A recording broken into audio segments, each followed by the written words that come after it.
자, 이번 문항은요, 문제 한번 보시면, 스타트업 기업체인, 땡땡 회사의 A 대리는 첫 분기 예산 편성, 요거죠. 요거 중요합니다. 첫 분기 예산 편성에 기초 작업을 하려고 합니다. 투자자들과 창업자들이 함께 결정한 예산관리 규정에 따라 투자금 50억. 이것도 체크하셔야 되고요. 투자금 50억을 예산 편성하려고 하는 그런 상황입니다. 각 부서의 요청을 최대한 반영, 뭐 이런 것들도 문제풀이의 방향을 잡아주는 키워드라고 보시면 됩니다. 예산 편성에 관한 A대리의 설명 중 적절하지 않은 것, 네, X 표시하시고요. 일단은 땡땡 주식회사의 예산관리 규정이 나와 있으니까 규정을 한번 보도록 하겠습니다. 첫 번째, 직원 월급과 각종 세금은 최우선 편성. 예, 가장 1순위로 보아야 되는 부분이죠. 이후, 이게 지금 넘버링의 순서에 따라서 입각하게 적용을 하셔야 되는 것으로 보입니다. 이후, 가용 예산의 최대 15%. 마케팅 비용이죠. 이후, 가용 예산의 최소 20%. 자, 보세요. 최대 15%, 최소 20% 이런 것들도 혼동이 오시면 안 돼요. 그러니까 정확하게 딱 마케팅은 최대 비용으로, 그 다음에 R&D, 연구개발비는 최소 비용을 제한을 하고 있고요. 이후 가용 예산에서 프로젝트는 최대한 많이 진행할수록 좋지만 최소 한 분기의 인건비와 제세 공과금이 확보되는 선에서 집행한다. 자, 제일 중요한 조건입니다. 자, 나머지 이런 것들은 구체적으로 수치가 탁탁탁 언급되어 있기 때문에 그 기준 한도 내에서 판단하시면 되는데, 이 4번에 대한 얘기는 뭐냐 하면 프로젝트를 편성하는데 최소 한 분기의 인건비와 제세 공과금 확보되는 선에서 집행하자라는 건 첫 번째 분기에 55 예산을 집행 편성을 할 때 당연히 프로젝트는 어떻습니까? 다음 분기에 인건비와 각종 세금 10억. 여기 지금 죄송합니다. 팀별 요청 금액이 있었죠. 그 금액을 확보한 후에 나머지 비용 안에서 프로젝트를 고려해야 된다는 내용으로 굉장히 중요한 부분으로 보입니다.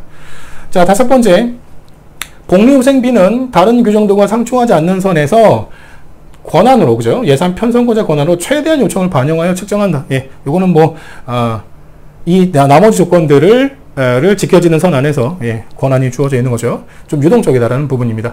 자, 단서 조항 나왔으니까 이것도 보세요. 대표 주주의 지시는 어떤 규정에도 우선합니다. 그러면, 자, 팀별 요청을 쭉 보셨을 때, 맨 먼저 뭘 보셔야 될까요? 당연히, 대표 주주의 얘기가 무엇이 있는지를 보셔야 돼요. 최우선적으로 정말 가장 먼저 처리를 하셔야 되는 부분이기 때문에 그래요. 자, 대표 주주가 들어가 있는 부분이 여기입니다. R&D에 최소 10억 원은 편성하라라는 주주의 요청이 있었고요. 그 다음에 또 여기 대표 주주. 그죠? 복리후생비는 프로젝트 운영비를 넘지 말 것을 지시했다. 그죠? 넘지 말아라. 그러면 이렇게 되라라는 거죠. 자, 그런데 뭐 우선순위를 해치는 대표 주주의 요청사항은 팀별 요청 내용 중에 없어 보입니다. 그렇죠? 이 정도 체크하시고 그러면 원칙적으로 한번 들어가 보도록 하죠. 자, 일단 재무팀에서 인건비 및 제세 공과금이 10억 원이 소요된다라고 되어 있기 때문에 당연히 최우선으로 편성해야 되죠. 그죠? 세금과 그 다음에 월급이니까요. 그러면 이제 40억이 남았습니다. 그럼 40억이 남았는데요. 지금 마케팅 팀을 보시면 마케팅 홍보비로 5억 원의 예상. 그러면 지금 마케팅 팀은 40억에 대해서 0.15가 되는 거죠. 최대가 얼마예요? 6억이 됩니다. 맥스가. 그런데 지금 마케팅 팀이 5억 원을 요청했기 때문에 최대 안에, 예산 안에 포함이 되죠. 그죠? 그러므로 5억 원도 어떻습니까? 편성이 가능하게 됩니다. 그러면은 40억에서 5억 원 편성하니까 35억이 남게 되고요. R&D 비용으로 14억 원을 신청했는데 최소 20%입니다. 그러면 곱하기 0.1을 하시면 얼마죠? 7억이 나오는데 이건 뭡니까? 미니멈이죠. 미니멈. 그럼 미니멈인데 지금 14억 원 신청했기 때문에 어때요? 당연히 14억 원을 편성하게 또 되는 거죠. 최소 금액을 넘어섰으니까 팀의 요청대로 따라가는 거죠. 근데 지금 이 괄호의 대표 주주의 요청으로 최소 10억 원은 편성이 돼야 한다라고 되어 있는데 사실 좀 안타깝죠. 얘는 아무 쓸모가 없는 내용으로 전락해 버리니까요. 그래서 안타까운데 저 같으면 만약에 요 금액을 둘이 바꿔서, 그죠? 비용 연구개발팀에서 10억 원을 신청했는데 대표 주주가 최소 14억 원은 돼야 돼 라고 한다면 당연히 팀에서 요청한 10억 원이 아닌 대표 주주가 요청한 최소 14억 원으로 계산을 해야 되는. 그래서 한 번쯤은 얘가 이 내용이 작동을 하는 것이 좋지 않았을까라는 뭐 안타까움이 있지만 그런 것들도 감안해서 문제를 풀어보시면 좋겠죠. 자, 여기서는 최소 10억 원이 아무 의미가 없이 당연히 그 비용을 넘어서기 때문에 팀에서 요청한 14억을 편성하게 됩니다. 자, 그러면 나머지 21억이 남죠. 자, 여기서 조심하셔야 됩니다.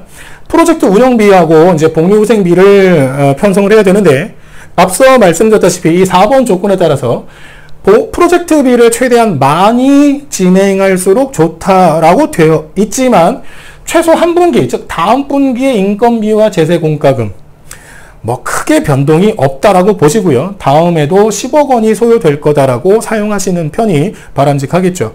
그럼 일단은 기본적으로 10억을 확보한 선에서 가용예산 11억을 가지고 복리후생비와 프로젝트에 할당을 하시는 것이 여기서 가장 중요한 부분이라고 보입니다. 자, 그러면 복리후생비를 6억 원을 쓴다면 프로젝트비는 5억밖에 못 쓰는데 뭐 딱 떨어지게도 못 쓰겠죠. 1.5억 원이 요청이 되니까요. 근데 이미 역전이 됐기 때문에 경리팀의 6억 원 소요 예상은 받아들일 수가 없게 됩니다. 그렇죠? 그러면 프로젝트는 최대한 많이 진행하면 좋겠다라고 했죠. 그렇죠? 네. 그러면 이 복리후생비를 최대로 하면서 프로젝트도 여기서 나와 있는 최대한 많이 진행하는 조건에 부합하려면 어떻게 하면 되겠습니까?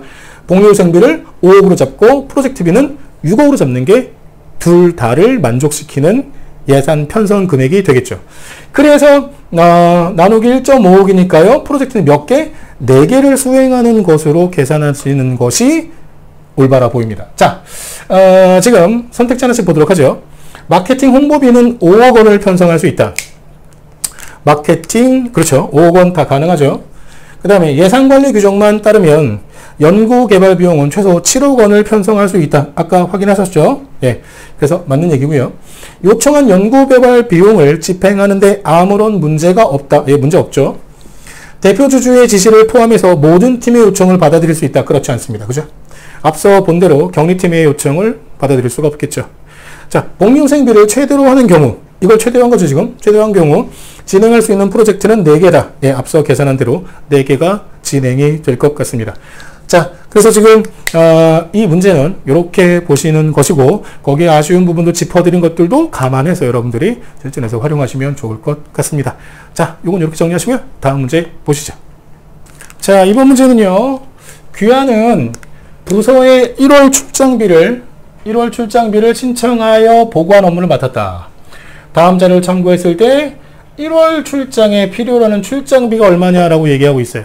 자, 지금 그 해당 월을 1월로 특정했잖아요. 그러면 맨 먼저 경비 사용 지침이 나와 있고 항공료 뭐 할인율이 나와 있는데 맨 먼저 뭐부터 봐야 될까요?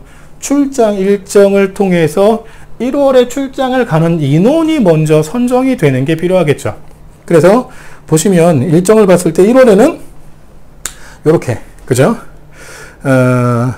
책임자가 이렇게 과장과 팀장이 해당되는 요 1월 일정에만 국한해서 살펴보시면 될 것 같습니다. 지금 뭐 조미연 과장은 임신 중으로 비즈니스 클래스 좌석 사용을 허가했는데 사실은 뭐 우리가 지금 계산해야 되는 1월 출장비의 일정에는 해당이 되지 않죠. 그러니까 이런 것들도 사실은 뭐 큰 의미는 없습니다. 그 각주나 단서나 예외 조항들을 주의 깊게 보셔야 될 필요는 있지만 이 문제에서는 적용할 필요가 없겠죠. 자, 그러면 보도록 할게요. 일단은 출장비 계산하는데 지금 국외 경비 총액은 왕복으로 계산해서 제출한다라고 되어 있고요. 특별한 사정이 없는 한 경비 총액은 최소화나 예외적으로 높은 등급 좌석 이런 케이스겠죠. 그리고 지금 나와 있는 게 항공료밖에 없어요. 네, 뭐 계산할 항목들이 많지도 않습니다. 자, 지금 런던으로 갑니다. 런던. 그러면 런던으로 가는데 당연히 경비 총액은 최소화이기 때문에 좌석에 대한 결정의 어떤 방향이 제한이 없다면 당연히 이코노미 클래스를 이용하는 것이 맞겠죠. 런던으로 갑니다. 그럼 얼마예요? 이렇게 23 유효 숫자만 가지고 가겠습니다. 네, 23. 자, 여기 요쪽 일정은 볼까요? 23을 계산하는데 몇 명이에요? 3명이죠. 3명 계산하는데요. 지금 유럽 특별할인 있죠?